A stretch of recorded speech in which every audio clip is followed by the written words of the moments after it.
Was raising the Palestinian flag.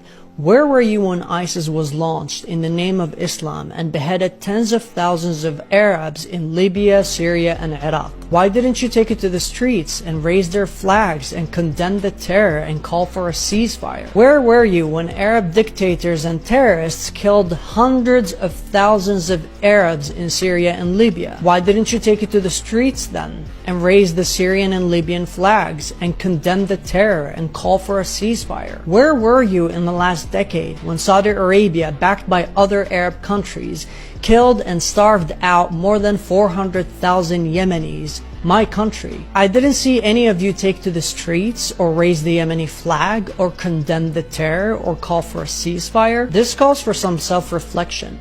When millions of Arabs are slaughtered by other Arabs, you say absolutely nothing. But when 7,000 Arabs are killed by Jews defending their right to exist, you revolt, you get angry, you raise the flag, you condemn the terror, you call for a ceasefire, you turn the world upside down. Why is that? Why were you so silent then, but so loud now? Dear Muslims, the world is scared of us.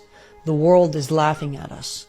The world is worried about us. And there are legitimate reasons for their worry that we cannot just deny. It is time to flush the word Islamophobia down the toilet and start looking in the mirror and ask ourselves, how did we get here? How come the biggest and most dangerous thriving terrorist organization in the world are Muslim? How come terrorists successfully use Islam to mobilize more terrorists? What is the problem with our leaders, our books, our imams, and our religion? Why do we keep repeating these Stone Age traditions that have failed us and continue to fail us? The world has left us behind. The kuffar that our imams and books tell us to hate have traveled to the future, while we're still stuck in the Middle Ages, reading stories about Muhammad and his flying horse. You're watching this on your phone or your computer or tablet, created by these kuffars. The same kuffar that we hate so much have created most of the medicines that we use today. Medicine that our religion's crystal ball failed to bring about. The kuffar have moved forward and traveled into space. Meanwhile, we're stuck on earth in the Middle Ages, going to our poisonous mosques every Friday, reciting the same chapters and the same stories of Prophet Muhammad. Why haven't all of these books and teachings led us to science and technology and medicine? We're stuck debating